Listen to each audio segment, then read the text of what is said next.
তো হেল্ল' নমস্কাৰ কুমৰুক চুদুম কোনোবাই লগতে কাৰ্ডুম কি খবৰ মোৰ খবৰ ভালেই আপোনালোকৰ নিশ্চয় খবৰ ভালে আছে আৰু এটা ভাল খবৰ আহিছে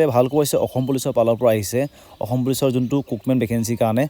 ইয়াতে হয়তো বহুতে ইণ্টাৰভিউ বৰ্তমানলৈকে দিলে কুকমেনসকলৰ কিন্তু বৰ্তমানলৈকে এটা ভেকেন্সিৰ কাৰণে এডমিট কাৰ্ড অহাগে নাছিলে এইটো হৈছে SDRF তাৰ কাৰণে এডমিট কাৰ্ড আহি গৈছে তেওঁলোকৰ ইণ্টাৰভিউ ক'ত হ'বগৈ কেতিয়া হ'ব তাৰিখ আহি গৈছে অফিচিয়েলি SLPRBত আপোনালোকক জনাব চেষ্টা কৰিম লগতে আজি ADREৰ তেওঁলোকৰ এক্সামৰ ৰিজাল্টো দিলেগে হয়তো আপোনালোকে নিশ্চয় চালে আৰু যদি আপোনালোকৰ ভাল হৈছে অল দ্য বেষ্ট নেক্সট পজিশ্যনৰ কাৰণে আৰু যদি যাৰ ভাল হোৱা নাই তেওঁলোকে আকৌ প্ৰিপাৰেশ্যন কৰক অতি সোনকালে ভেকেন্সি নতুন আহি থাকিব এইটো কাৰণে মন ডাউন নকৰিব আৰু বৰ্তমান SDRFৰ এডমিট কাৰ্ড কেতিয়া আহিব ক'ত আহিব লগতে আপোনালোকৰ এই পৰীক্ষাটো ক'ত হ'বগৈ সকলোখিনি এই ভিডিঅ'ত জনাব চেষ্টা কৰিম তো বলক আজি ভিডিঅ' বিনা দিনকে আৰম্ভ কৰোঁ এনেকৈ চাব অলপ দেখাই দিছোঁ আপোনালোকে চিম্পুল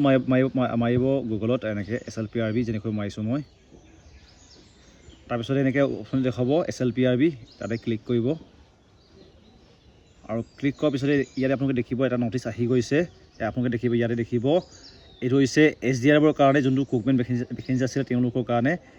কেতিয়া হ'ব তেওঁলোকৰ নটিচটো আহিব দেখাই দিছোঁ ইয়াতে নটিচখন ডাউনলোড কৰি ল'ম তো এইখন হৈছে নটিচখন আৰু ক'ত হ'ব কেতিয়া হ'ব অলপ আপোনালোকক কৈ দিম এতিয়া এখন হৈছে অফিচিয়েল নটিফিকেশ্যনখন আৰু ইয়াতে লিখা অনুসৰি আপোনালোকৰ এডমিট কাৰ্ড আপোনালোকৰ ডাউনলোড হ'ব 9 তাৰিখৰ পৰা লগতে আপোনালোকৰ টাইম হৈছে 11টা বাজিৰ পৰা আপোনালোকৰ এডমিট কাৰ্ড পাই যাবগৈ 10টা SDRFৰ ভেকেন্সিৰ কাৰণে লগতে তেওঁলোকৰ হ'বগৈ ইণ্টাৰভিউ মানে হৈছে তেওঁলোকৰ PhD লগতে TPT 19 তাৰিখে তেওঁলোকৰ ইণ্টাৰভিউ হ'বগৈ ইয়াতে আপোনালোকে দেখিব যে অফিচিয়েল নটিফিকেশ্যন লিখা আছে যেন আপোনালোকৰ 19 তাৰিখে হ'বগৈ SDRF সকলৰ ইণ্টাৰভিউ কুকমেনসকলৰ এইটো হৈছে আপডেটটো লগতে আপোনালোকৰ এডমিট কাৰ্ড আপোনালোকে পাই যাব 9 তাৰিখৰ পৰা ধন্যবাদ থাকিল ইমানখিনি ভিডিঅ' চোৱাৰ কাৰণে লগতে নেক্সট ভিডিঅ'ত আপোনালোকক মই নিউ ভেকেন্সি ফৰেষ্ট ভেকেন্সি বিষয়ে এটা ভিডিঅ' আনিম এইটো কাৰণে চেনেলত আপোনালোকে ছাবস্ক্ৰাইব কৰি থ'ব